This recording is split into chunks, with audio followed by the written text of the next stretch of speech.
Havelin tunia hichlai video hin vezo se ATM Amazing Truth Ministry ta khelin a bon chawin chi bai kain bol he tuni na pathelung se len yung macha ke thei ke taw ne hele ke paw min tunia simun li na chuni va do hin hichi simun li ni vet masang win ama sa pen in loi da pai te ho hi a he sam tam ta yom de win hin la tunia first time avel masa pen ve hodin koi ham ti het lo de hi zin ki phon do na hin nei ga te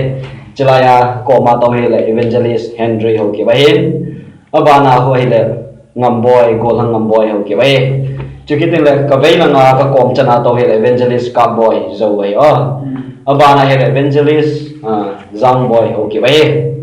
jijo ki pondo na chamchai le ho inten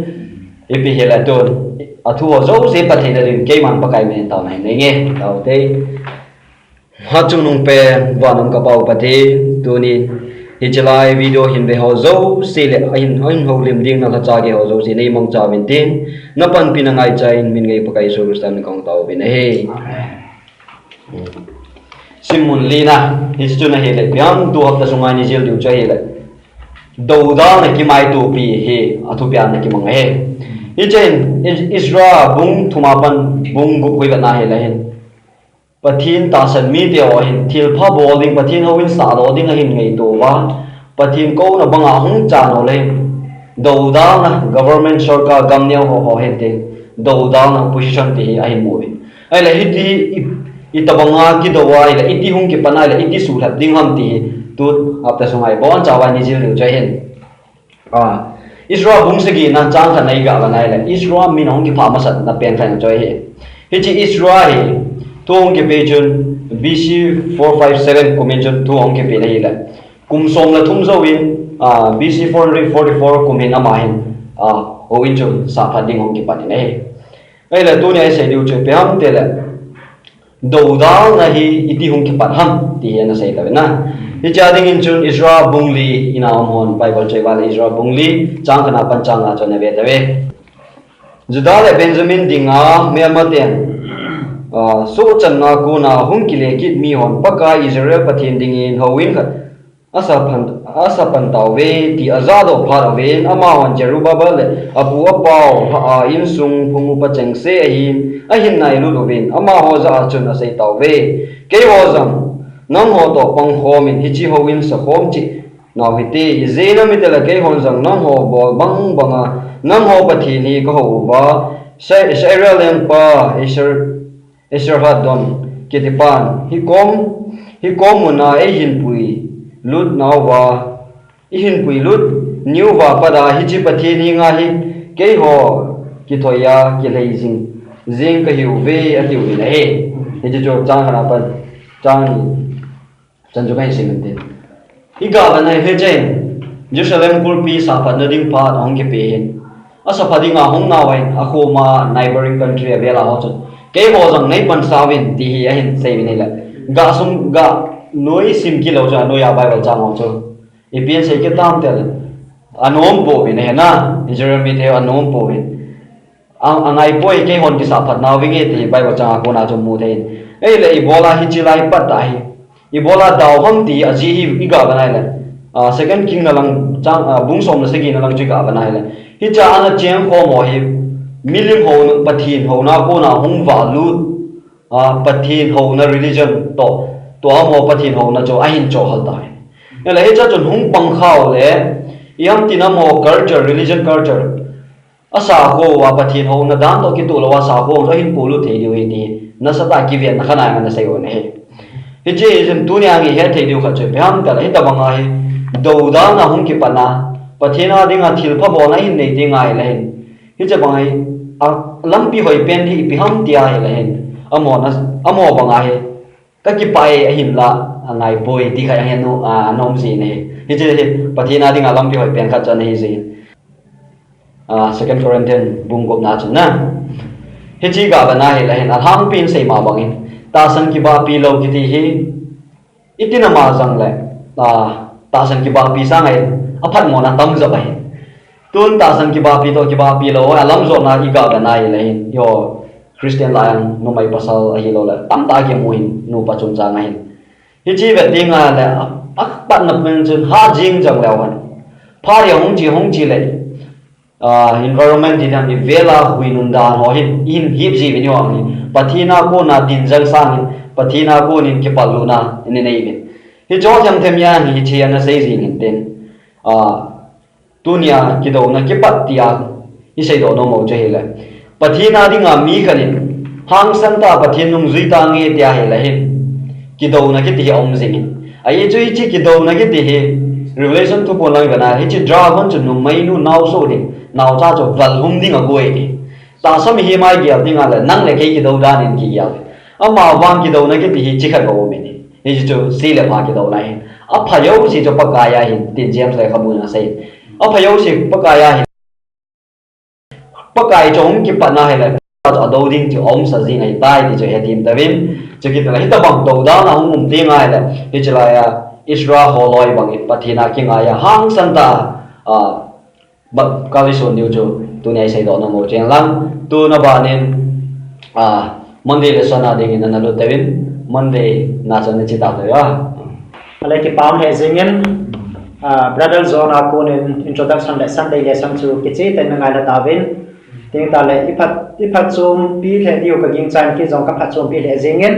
tu a abal na chi diu he tan he chu monday ni lesson ai tai october 21 he yung chi diu he tai chu a topic hi pi hami tia hi le English by prophets encourage khem gau te hon til kho na thu an pi u chu tu nia hin se kom diu hin na ale hi chi khem gau te ho hi kui la kui ham ti kui ho ham tia hi le hi chila hi hagai to Zechariah amani hi thim gau pathin en ain tum do ki na hi hi chilai pha chu ti lai pha ham tia hi le Jerusalem a ho in ki sa phat na dinga hi ni tam ta na ke tor da hi ai ni chi ho in sa phat na dinga chu ama o hen na to jing lai ba hi opposition ti chu a phat sa lo le a do da ni tam ta hi zin ve ya na lui gala ho le a ko ma cheng ko pi ho a ko na chu ni tam tan na do da lo na hen ale hi cha chu ama ho hen he jing ma bong chun ho in a sa chu opposition ha pe se je chona ma ho in sa talovin ipi bo down te le ho in hi asa pha in nai poi a pha nei nai poi pha in nai poi opposition ha pe se na ati ben ama ho in zo ana ki sa obe he ta bong chon na obe hi chu opposition a mum zo kum som la zo wai ha gai to Zechariah pathinen nang ni na ga chi ding hoi ka message na ga pi ding thu na ga hin phang de ding ho in hi ki sa pha ding hi ya he na pathin na ma ni cho hin man cha a hin so la hi he chu ba chu ba la hi le Ezra hi le kha bu hi ba na le Ezra chapter 4 chapter 5 chapter 6 so hi iba na hi le chronological lo hi ki pa chu ina sai jing ta ben na episode te chapter 5 hi athu sim hi ba na le chapter 4 la ding zo ta ba ma hi ya chu chapter 5 hi hum ma sa ding da na hi na he ya cho hi he zong la tu ne la ro nu pe no chu bi ha mi ya le mi ho lu ha ta au lai ba hi hagai bung kha chu sima hi le hagai hin mi pi te ko ma hin thu ong pi en howin hi sa phat ki dewa hi pathin hi tina se na lung tha dinga hi poi na hon hi ta bang thil da ki bol thil pha pha na ki bol ve ati na a hin la howin hi tina hom ki ve na ki jame ati hin hagai bung kha chang hi na chi ba na hi na ama wa hin na in hoi ta ta no na cheng ben ceiling in hoi na cheng ben na pa no ho cement num ta building num ta na cheng ben a hin la pathin howi hi le a hop ki vena ki jam ni chi a phat mo na tin in forest bol na aji chu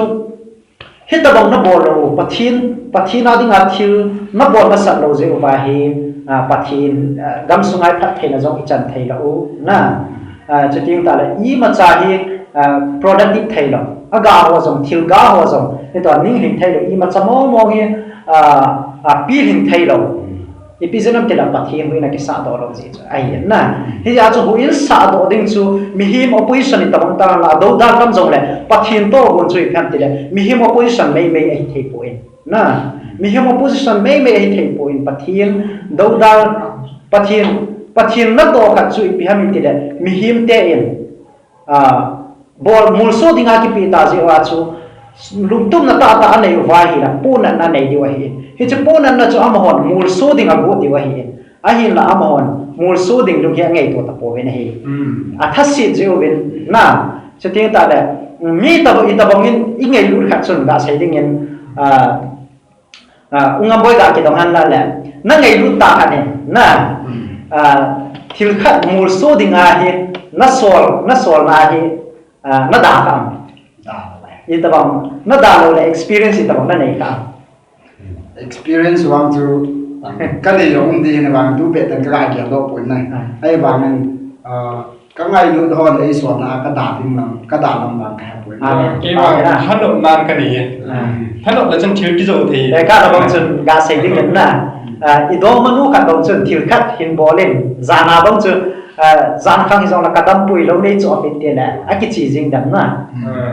i một số dòng là cái thua cái chỉ riêng được na có sát là phải hết bằng là một số nôm là phải cái này đi ngay hin bắt hin nó số nào phải bắt hin ngay lu han lang hin lệ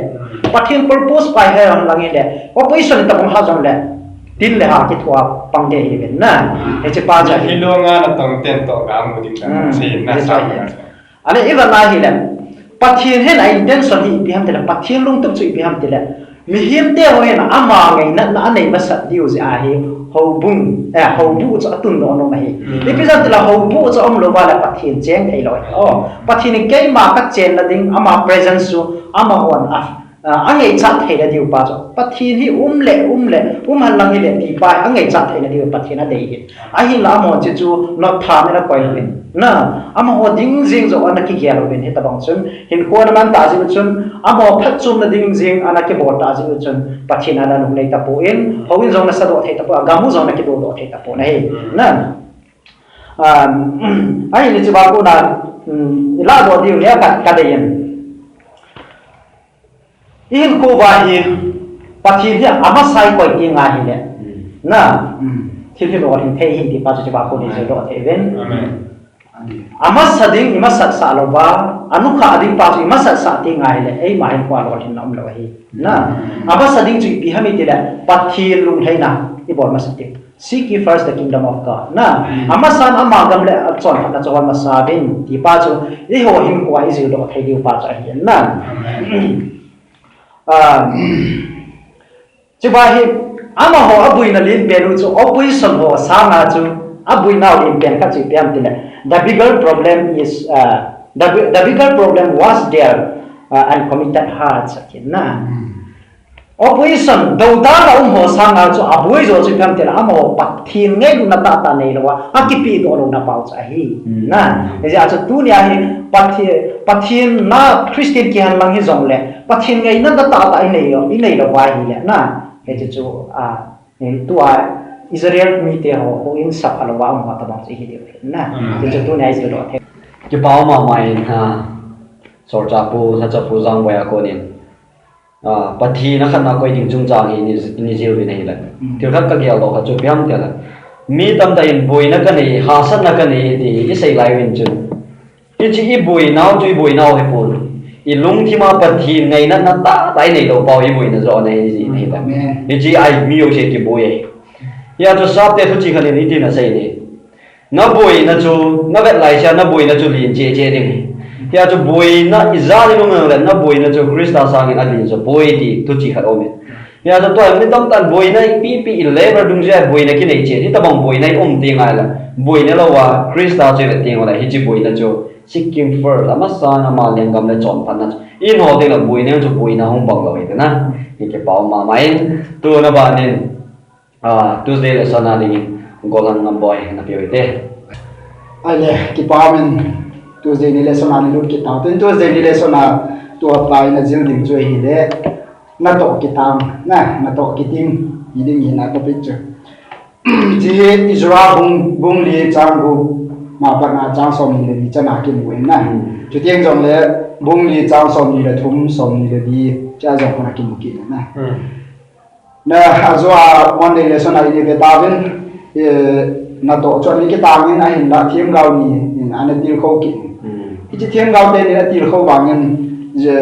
jiu ste ten phasa na sa ta na nei bin na to an cha ta pu na e ji tu a pi dinga na to an cha lo ham ki ho jang me kha ni ve tu hin tin pi chala ya mu the wi Israel bung gu la jong a ki mu in Jews de hin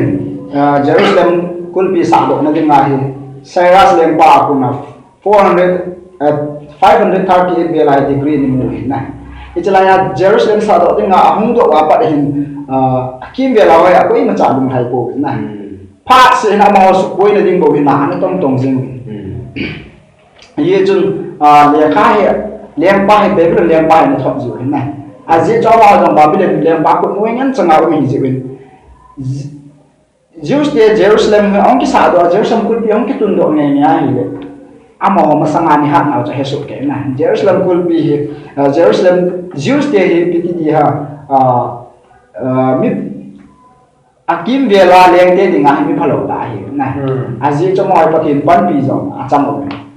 akim le leng te koi man do na zo pu na hi ti chun na sa ta na ni pi ha amo patin ni pan pi ji wa he ji sia hi cho tiếng này chỉ kêu giống chơi là bên nào quan hệ nào đấy ama hoa hình ibi ham thì là chỉ là chú kim về là liền hoa hình hết chú Jerusalem anh kisa đó ai đấy tax hoa na cho tiếng ta là custom cái don hoa giá cái hoa hình ama hoa ai bông anh như thế ta là bên nào economic lập bông anh nó sát áo nó sang cái điều gì na cho anh cho mua sản phẩm thì cho họ tham gia ai opposition sát áo bỏ đấy na number one na ga de cho moi pathin di ta ho hi ji wa kim be la hen ado hi na so ting le hi chi la hen leng ho hen le khan thon hen be leng te le khan thon hen ama se ben des leng pa jung le khan thon hin chi zo ting le des leng pa chan la le khan thon thon jung des zo win jong leng dang mum ki leng dang has was leng pa leng hi la in jong has was leng pa le khan thon ki de aman jong ama ko na jong ima response amu lo ji bin achai ne ken alt exercise jong le ha an thot ke na hi tian atop ne ke alt exercise wan han ki ha na alt exercise in Jerusalem kul bi atun do go ha mo independent country amu go wa tu he ki a ain sei pi chu ana ta san khata na he ja jo alt exercise le kha le thona Israel ko ma ai boy ken ka sol jong le jon trong hạt Jerusalem kul pina sang choni khong ai ta ni na ken thu kan pe ki to kan sa ta lo mi ka thu an pi pa na he ka ve le han Israel bung li chang hai lai tam ka sim do nom khat men chang som ni le thuma som ni le som ni le ni na hin na ka sim min ka alter Jesus leng pa le kha thot chu re hum le dam thu le kha thiam pu sim sai to ama mi loi le gol ke dang asunga asim do pi pha ubin ama ho jong man kam te in kum ha chang le ta ha san Jerusalem ko bi a juda mi te hinga haizal jeng ubin ama ho na do chu aga ma sa ta ve na som ni le thum se chu ka sim ni na jer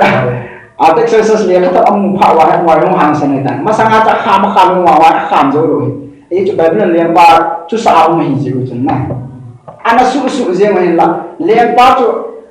ko ma tu lempa nan kha ma dinga he thu zo wa se wa a zo la lempa an ta ta na lempa an da ba wa he bi di dam ta he hung hang san ta dai na da su wa ana to by force aga ma sa na hi twai ka sim lai a zo in jong sa dis ka in nei ta na in ki ho ni din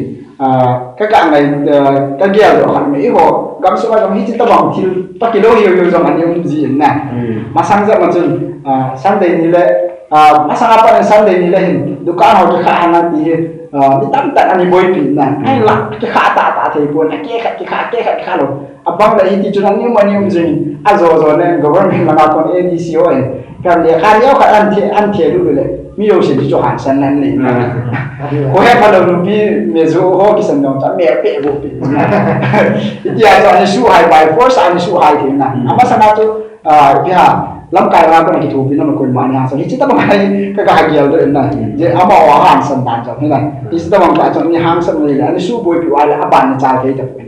i ya chu Jerusalem mi tin ana to cho ni nga phin na patinin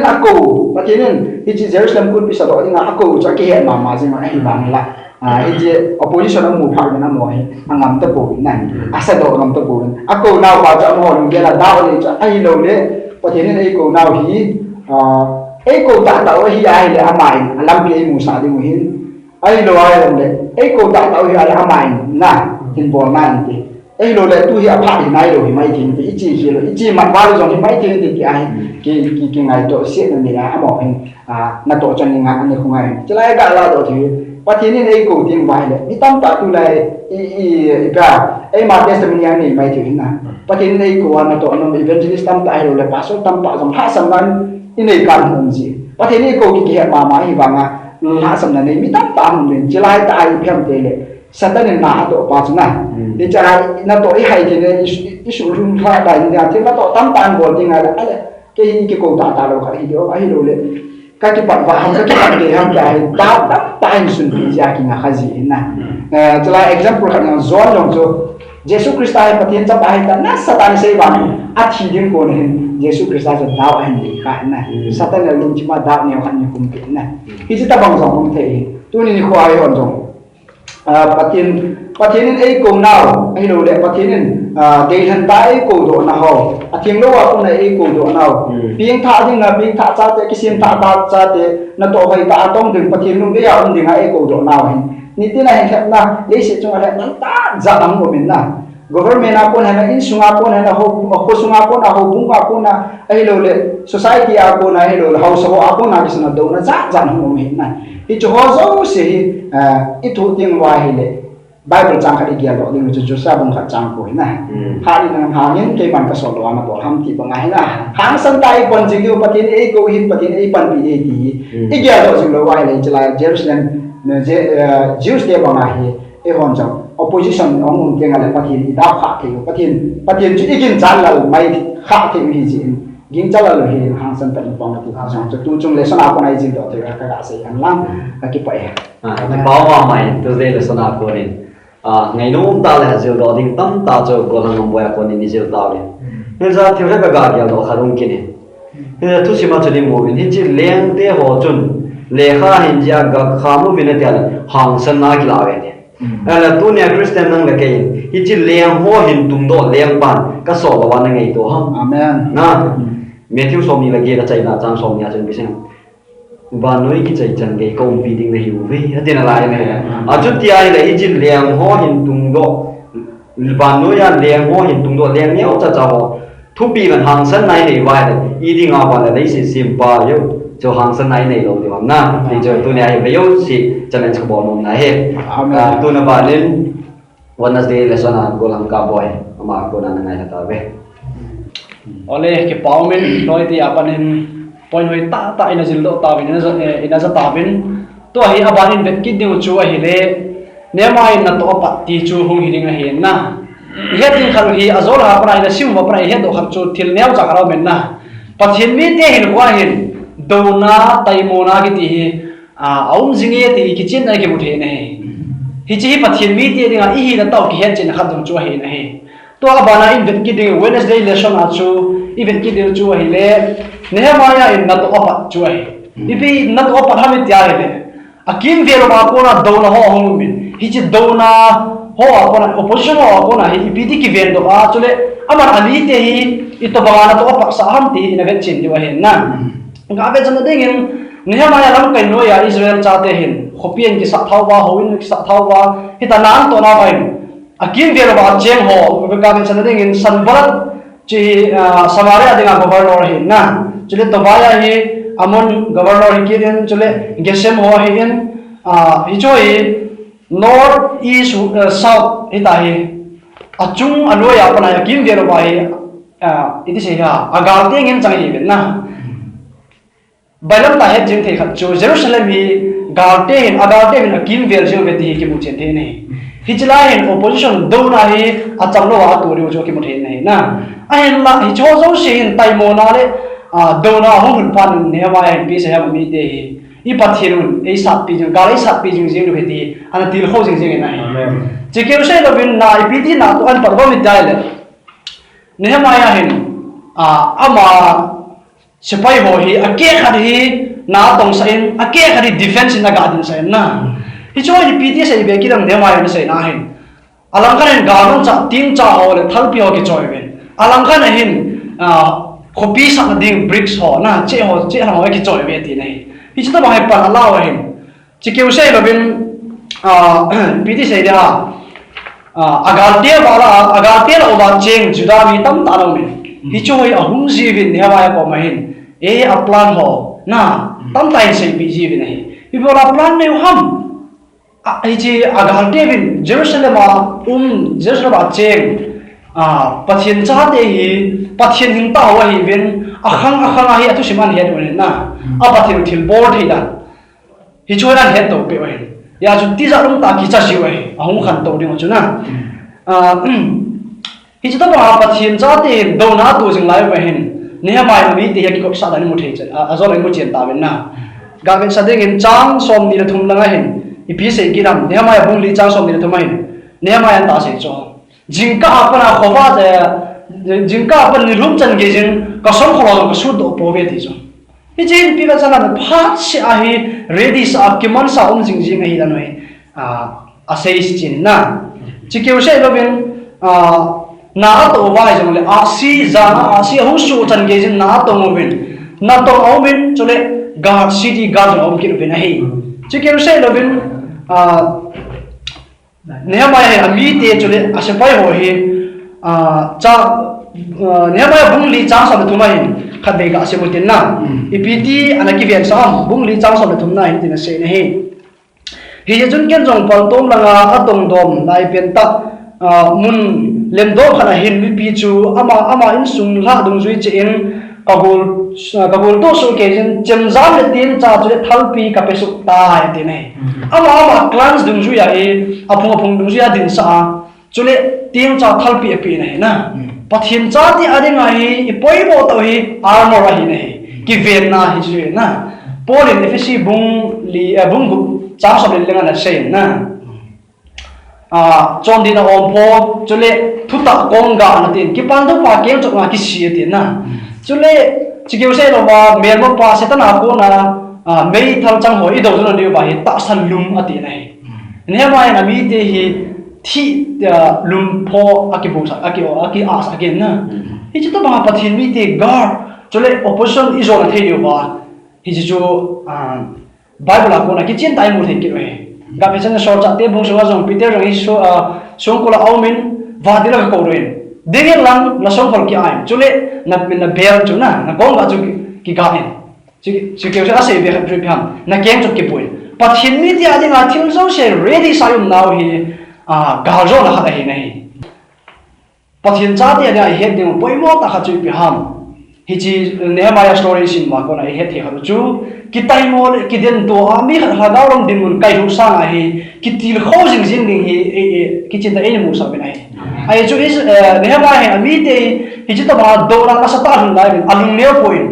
pathin ei ki thu pi ro ti ana til kho jing jing nai hi ti chu na hen tong jom ki ro be na hi le ni so ma le ni na zo ben ana tong an zo ta be nai hi chu hani lingdi cha an lu na hi ti na to an zo be nai hi cho zo se hi pathin e ho ei ki thu pi ve chu le pathin ei pan pi ve ti ki chin ta amu the na ya chu pathin cha te e ho jong pari la bai le pathin e ho la pang jing jing de ti ki chen ta amu the ben pathin phatai bu pi ta han ki pamen golden cowboy evangelist ka ba ko din thuman tam ta krista garbana ki wan jing ding ti choi ni jelvim tun a chai na ding in Thursday lesson evangelist Henry ako ni ngai tha ta ve ki pamen pathinin phat pha pharoi pe ki ben thita bang thulo pi ta Wednesday lesson chu so cha bu ka boya ko ni ngai hata ben ke jong ka phat chom pi ma jengin thagau thila ji do theding tam ta hin se do en to in Thursday lesson achan ane rut ki ta den is it Thursday lesson en ako nom tu bihan tere ajale athu pi chu bihan tiale na to lo pi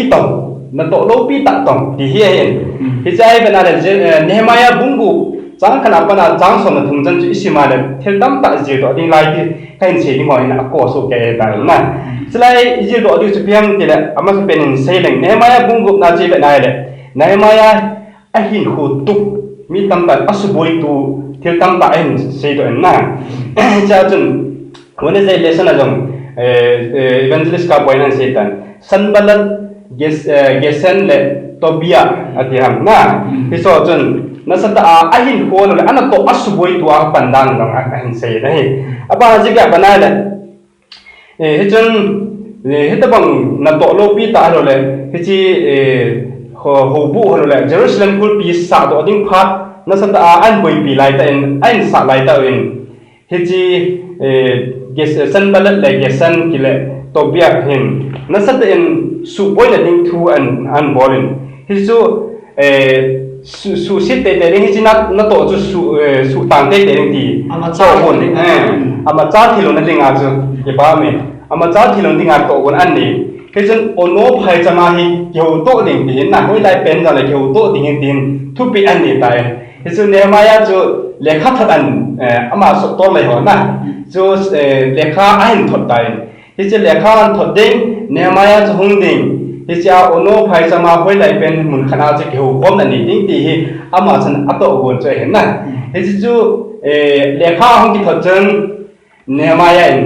โดนบุญนะอันนี้ปีสิบห้าเดลนั่นต่อโลปีตาตรงกันฮีดีเสียยังไงนะอาบานะจูเป็นกินอะไรเบียนถอดินอันถอดบ้างจนอัดโดนบุญนั่งไงจนอัดโดนบุญกินนั่นจน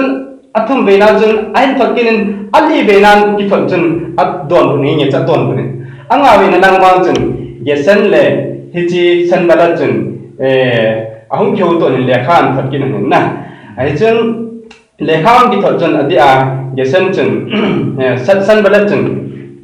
ฮิจิเยสันินฮิตบังทูอายินเซนพิามอัตุเสียจิพิามเตียเลเนมายาอินฮิตบังกุลปีศาจูเยรูซาเล็มกุลปีศาดิงฮิจูอาหุ่นเลี้ยงดิงเลี้ยงอาหุ่นกิดดิงทูอามุยนะฮิจูว่าฮีเลี้ยงป้าดูมาเที่ยวตั้งตาปวดด้วยดีเห็นเสียเฮ้ฮิจิจนนัสเตนนามาจงกิบอัตุเสียจูโจไอฮิดานเล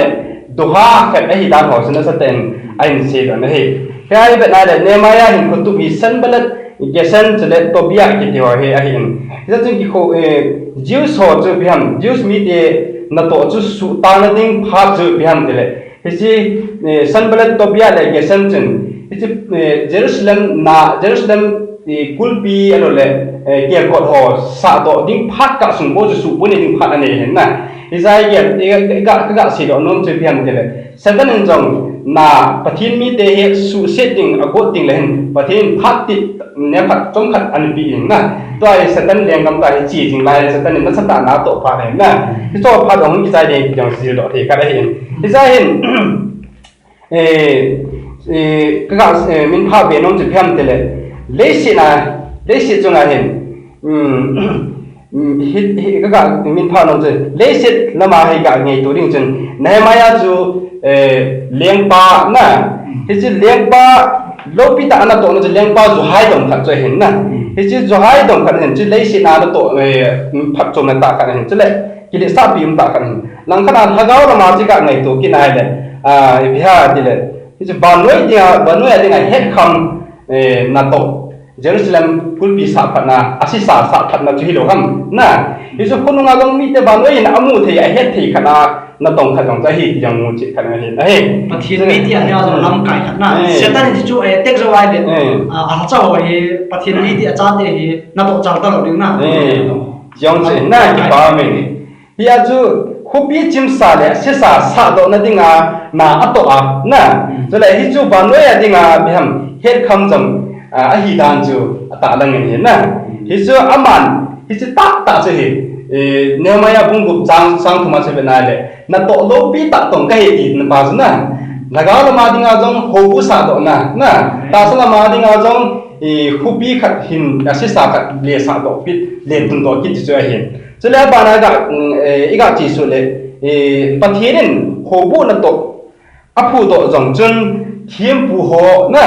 นั่นต้องดิ้งอันนี้ก็ยังไงเฮ้ยกับมุดที่ที่เพียง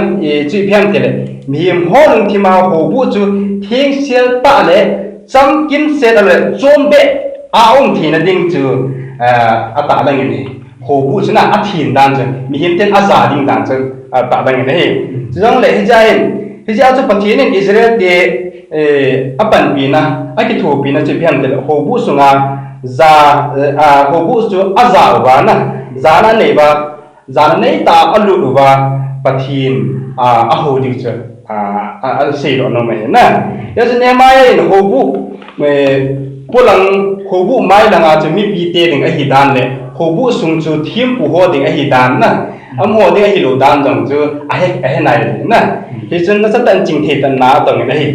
chu le semia wang chen pathin thu ta ki kal a sei do ji chun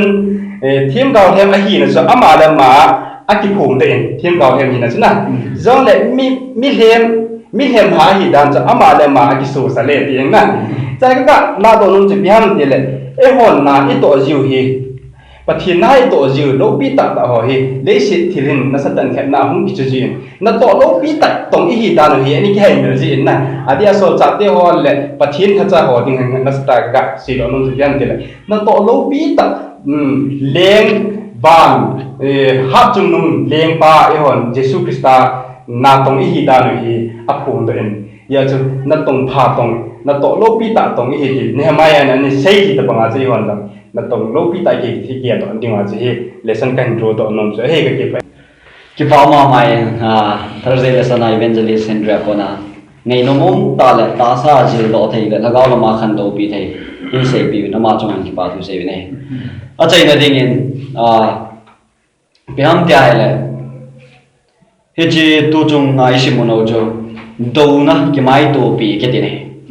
ibola mi him te hin do na sata ta le do na hasan tam pi to ham te le ahin satan na lin tong hi na